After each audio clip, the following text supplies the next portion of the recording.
Good morning, कैसे हैं आप। उम्मीद करते हैं कि आप अच्छे होंगे। सबको मेरा नमस्कार, प्रणाम। और आप जहां भी है, जिस काम में लगे हैं, एकदम मस्ती से एंजॉय कीजिए, बहाना नहीं बनाइए और अपने काम को सही अंजाम तक पहुंचाइए। खास करके ये स्टूडेंट के लिए है जो बच्चे क्लास 10th 9th में पढ़ रहे हैं या किसी कंपटीशन की तैयारी कर रहे हैं या नीट जेई की तैयारी कर रहे हैं। समय किसी का इंतज़ार नहीं करता है और आप अपने समय को पहचानिए। बहाना मत बनाइए कि आज बहुत गर्मी है, आज बहुत ठंडी है, आज बारिश हो रही है।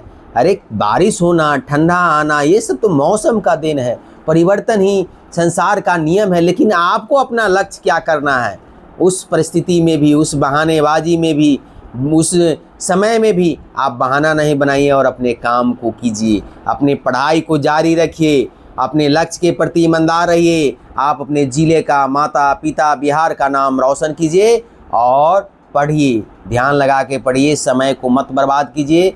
जहाँ भी है, जिस परिस्थिति में है, आप संसाधन का रोना मत रोइए। संसाधन कभी भी किसी भी व्यक्ति को पूर्ण नहीं होता है। चाहे कितना भी अमीर व्यक्ति है, उसके पास भी संसाधन की कमी वो महसूस करता है।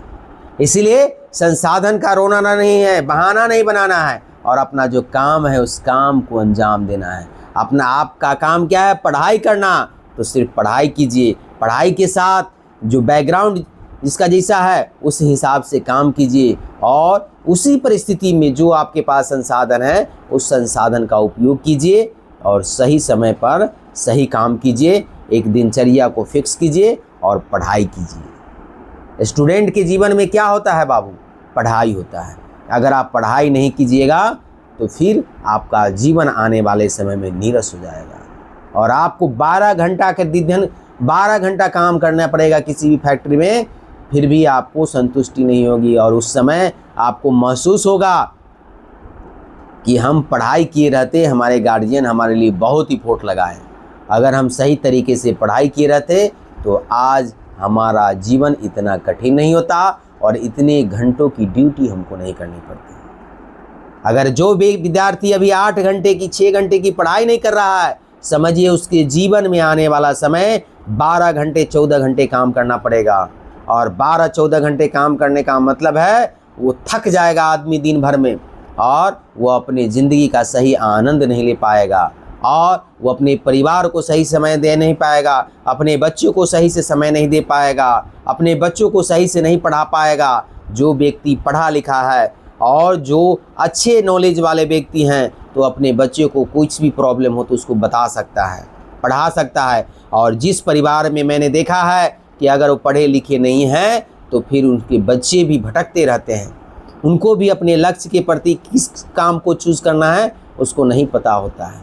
लेकिन कुछ ऐसे भी घर हमने देखे हैं जिस घर में पढ़ा लिखा भी होता है लेकिन उसका बच्चा और उसके जो भी बेटा या बेटी है उसको अगर बताया जाए तो वो क्या करता है, उस पर ध्यान नहीं देता है। समझे कि नहीं। तो ऐसे भी बच्चे हैं इस दुनिया में, बहुत तरीके हैं। लेकिन आपका काम क्या है बच्चे, कि अगर आपके माता पिता पढ़े हुए हैं, अच्छे हैं, जानकार हैं, तो उनसे सीखिए।